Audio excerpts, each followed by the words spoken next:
Ekspansi Starbucks ke Indonesia. Analisis eksternal perusahaan internasional dengan PESTEL adalah metode untuk memahami faktor-faktor makro yang mempengaruhi bisnis di suatu negara atau wilayah.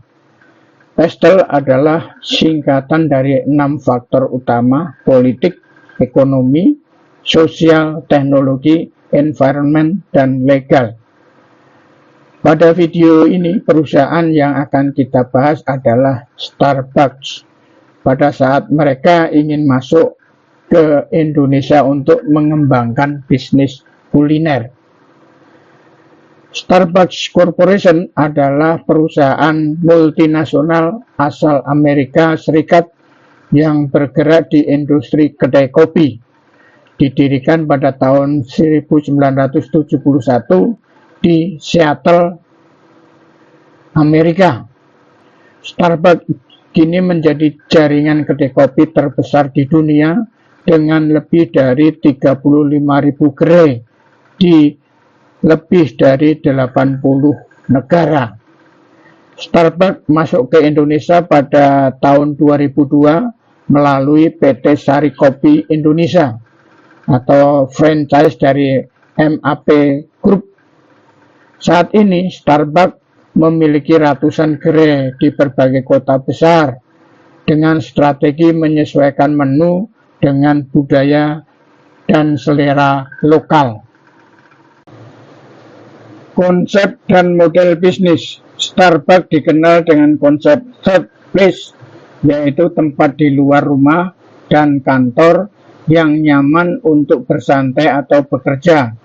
Mereka menawarkan berbagai produk seperti kopi spesial, teh, minuman berbasis espresso, serta makanan ringan. Starbucks juga mengutamakan kualitas dengan menggunakan biji kopi dari sumber berkelanjutan melalui program Cafe Practice yang memastikan praktek perdagangan yang adil dan ramah lingkungan.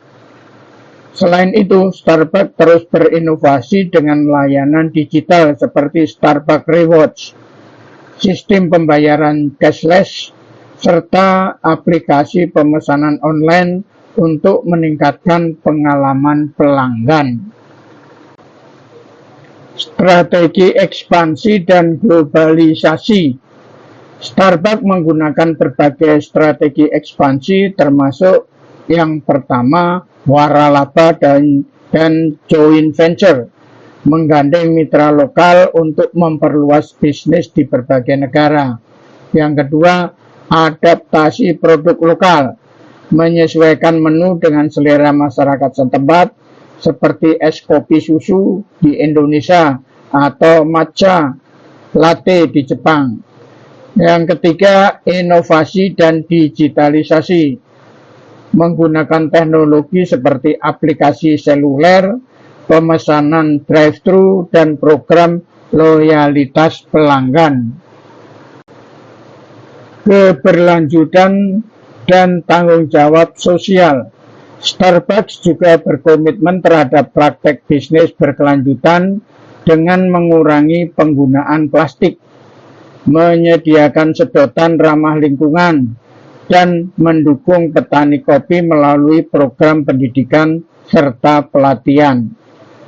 Dengan strategi global yang kuat, inovasi berkelanjutan, serta adaptasi terhadap pasar lokal, Starbucks terus menjadi pemimpin dalam industri kopi dunia.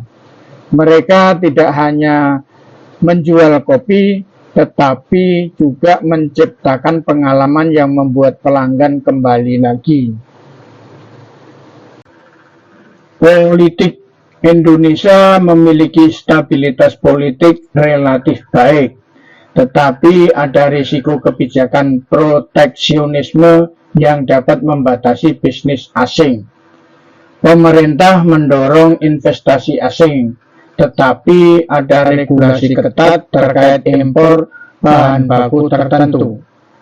Kebijakan perpajakan dan tarif impor dapat mempengaruhi biaya operasional Starbucks. Ekonomi. Pertumbuhan ekonomi Indonesia cukup stabil dengan kelas menengah yang berkembang pesat, meningkatkan daya beli konsumen. Nilai tukar rupiah yang fluktuatif dapat mempengaruhi harga bahan baku impor Starbucks. Upah minimum di beberapa kota besar seperti Jakarta dan Surabaya terus meningkat, mempengaruhi biaya tenaga kerja.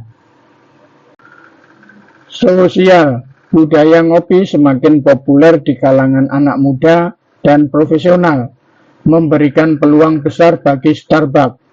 Mayoritas penduduk Indonesia beragama Islam, sehingga permintaan untuk produk halal dan minuman non-alkohol lebih tinggi.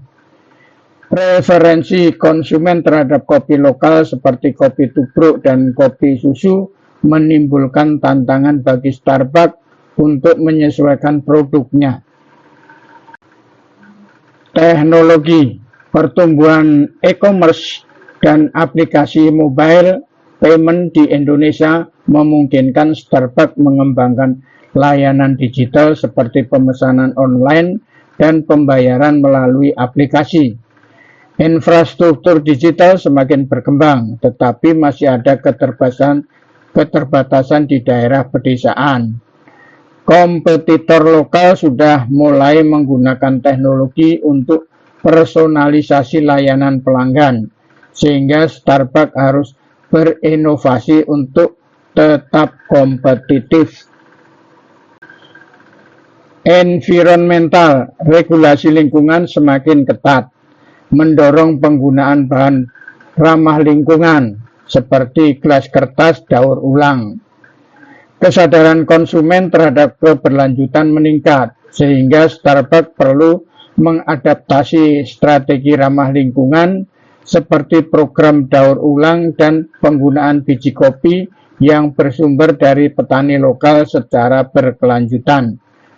Ancaman perubahan iklim dapat mempengaruhi pasokan kopi global yang menjadi bahan baku utama Starbucks. Legal.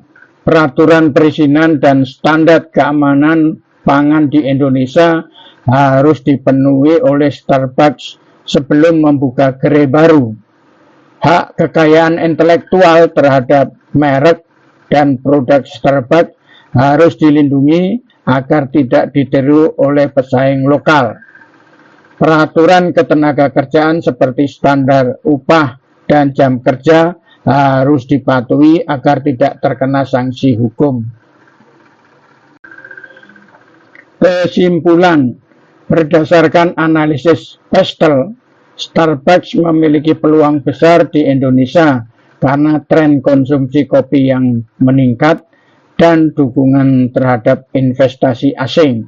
Namun, mereka harus menyesuaikan strategi dengan kebijakan lokal, menjaga stabilitas harga dalam kondisi ekonomi yang fluktuatif, serta mengadaptasi produk mereka agar sesuai dengan preferensi konsumen Indonesia. Metode Pestel ini bisa digunakan untuk bisnis lain yang ingin masuk ke pasar global dengan mempertimbangkan berbagai faktor eksternal yang mempengaruhi operasi mereka.